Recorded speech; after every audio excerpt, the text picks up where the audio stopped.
আসসালামু আলাইকুম everyone, welcome to my channel. চলে এলাম আরও একটি রেসিপি নিয়ে। আজকে তৈরি করে দেখাবো রসমালাই।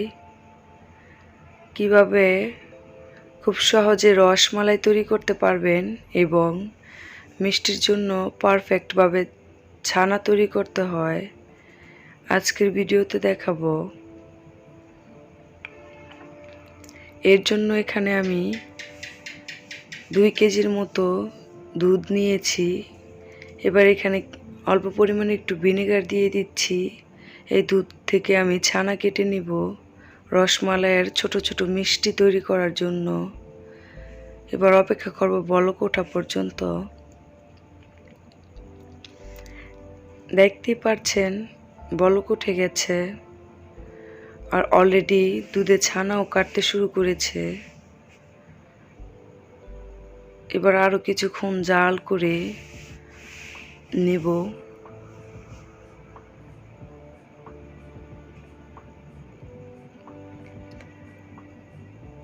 কিছুক্ষণ জাল করার পরে এরকম একটা পানি পানি ভাব আসতে শুরু করবে, দেখতেই পাচ্ছেন। দুধটা ফেটে একবারে ছানা কেটে গেছে এবং একটা পানি পানি ভাব এসে গেছে।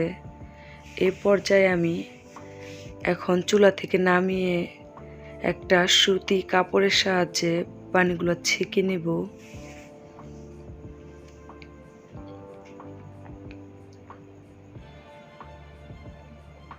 আমি চুলা থেকে নামিয়ে সুতি কাপড়ের সাহায্যে পানি ছেঁকে নিয়েছি। এখন এই পর্যায়ে ঠান্ডা পানি দিয়ে ছানাগুলোকে ভালো করে ধুয়ে নিতে হবে, যাতে সিদ্ধ হয়ে না যায়। এবার একটা এভাবে সুন্দর করে ঝুলিয়ে রাখবো যাতে পানিগুলো খুব ঝরে যায়। কিছুক্ষণ পর দেখাচ্ছি আমি ছানাটা কিরকম হয়েছে।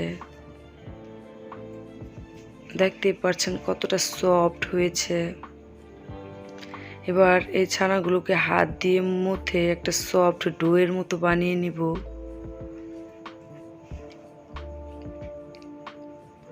অনেকেই বলেন ছানার মিষ্টি তৈরি করতে গেলে ভেঙে যায়, তো এ পর্যায়ে এরকম হাত দিয়ে ভালো করে মুথে নিলে মিষ্টিগুলো আর ভাঙবে না যখন শিরাতে দেওয়া হবে। আমি এরকম করে মুথে নিয়েছি। আমি হাতে নিয়ে দেখাচ্ছি, দেখতেই পারছেন একটা আটার খামিরের মতো হয়ে গেছে। এই পর্যায়ে আমি ছোট ছোট করে শেপে রসমালাইয়ের মিষ্টিগুলো তৈরি করে নেব। একটু হাত দিয়ে চেপে চেপে এই মিষ্টিগুলো তৈরি করতে হবে যাতে শিরার মধ্যে দিলে ভেঙে না যায়।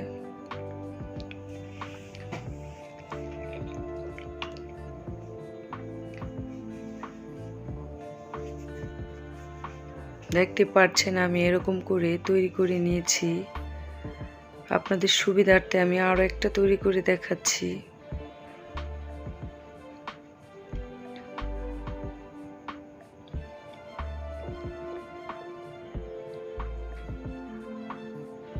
এবার হাতের তালুর সাহায্যে একটু চেপে সুন্দর গোল শেপ দিয়ে নিচ্ছি।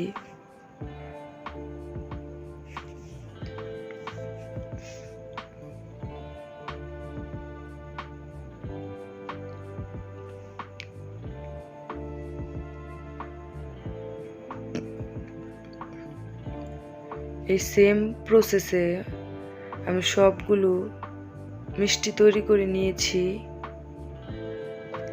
এখন এই পর্যায়ে চলে যাব চিনির শিরা তৈরি করার জন্য। এর জন্য একটা হাঁড়িতে আমি 1 কাপ চিনি নিয়েছি। এবার 1 কাপ পানি দিয়ে দিচ্ছি।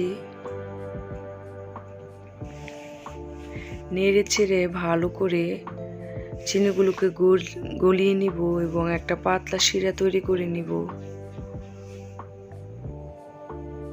দেখতে পাচ্ছেন এমন বলক ওঠা শুরু করেছে। আর এ পর্যায়ে আমি এক এক করে মিষ্টিগুলো দিয়ে দিব।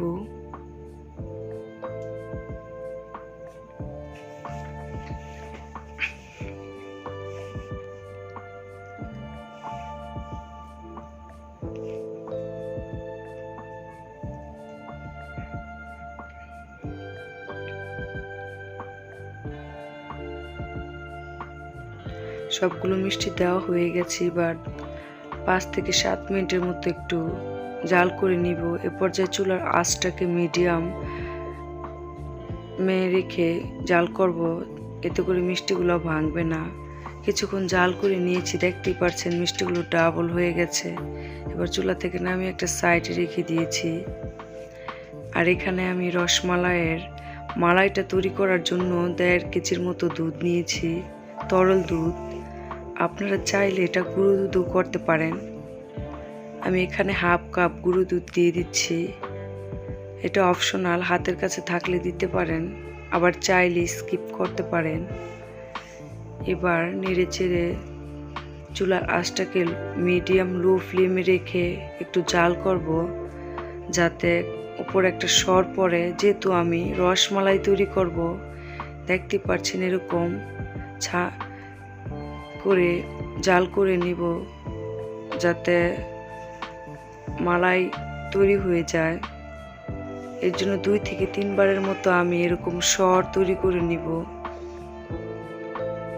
রসমালাই যেহেতু তৈরি করব, তাই এখানে মালাইটারও দরকার আছে।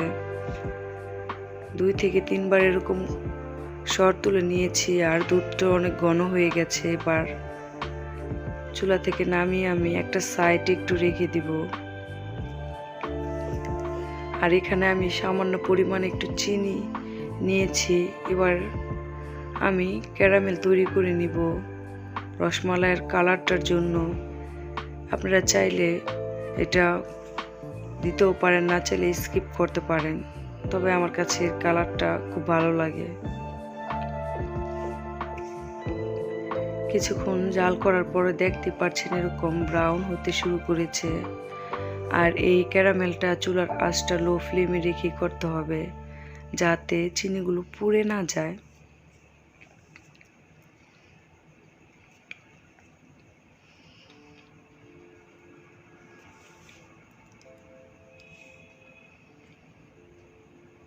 দেখতে পাচ্ছেন অনেকটাই ব্রাউন হয়ে এসেছে। এখন এই পর্যায়ে আমি জাল করে রাখা দুধ থেকে অল্প একটু ঠান্ডা দুধ আমি এখানে দিয়ে দিব।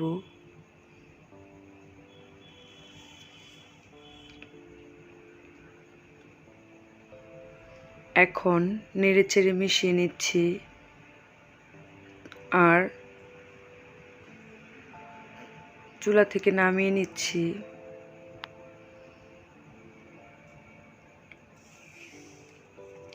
এবার এখানে জাল করে রাখা সেই ঘন দুধের মধ্যে ক্যারামেলটাকে আমি ঢেলে দেব।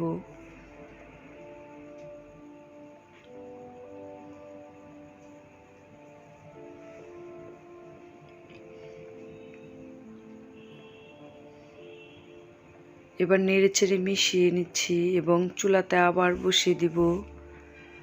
আর বলক ওঠা পর্যন্ত অপেক্ষা করব।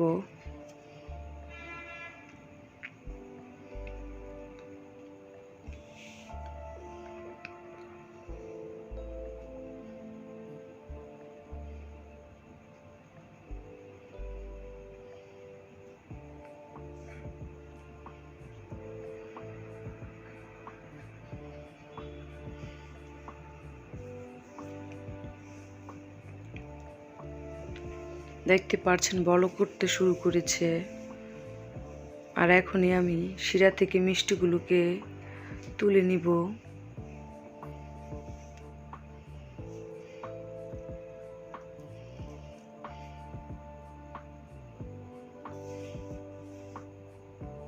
এবার এই মিষ্টিগুলোকে এক এক করে আমি তৈরি করে রাখা মালাইয়ের মধ্যে দিয়ে দিচ্ছি।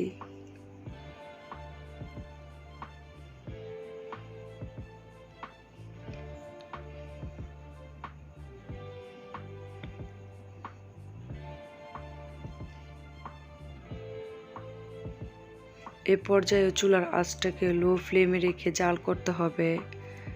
এতে করে রসমালাইয়ের স্বাদটাও ঠিক থাকবে। আর চুলার আঁচটা যদি হাই থাকে তাহলে পুড়ে যাওয়ার সম্ভাবনাই থাকবে, এতে করে স্বাদটা নষ্ট হয়ে যাবে। তাই বাকি রান্নাটা আমি লো ফ্লেমে রেখে করব। এবার অল্প কিছুক্ষণ আমি জাল করে নিব।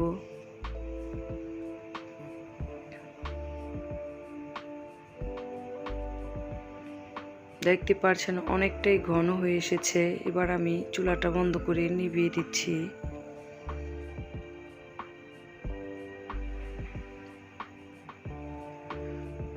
খুব সহজেই তৈরি হয়ে গেল রসমালাই। ভিডিওটি ভালো লাগলে লাইক, কমেন্ট, শেয়ার করবেন। আর যারা আমার চ্যানেলে নতুন, চ্যানেলটিকে সাবস্ক্রাইব করবেন। আমি একটা রসমালাই একটু উঠিয়ে দেখাচ্ছি কতটা স্পঞ্জি হয়েছে আর গ্রেভিও হয়েছে, দেখতেই পাচ্ছেন।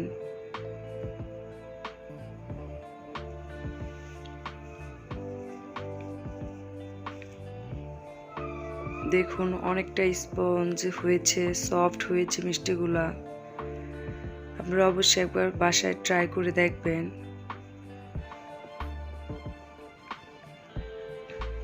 আল্লাহ হাফেজ।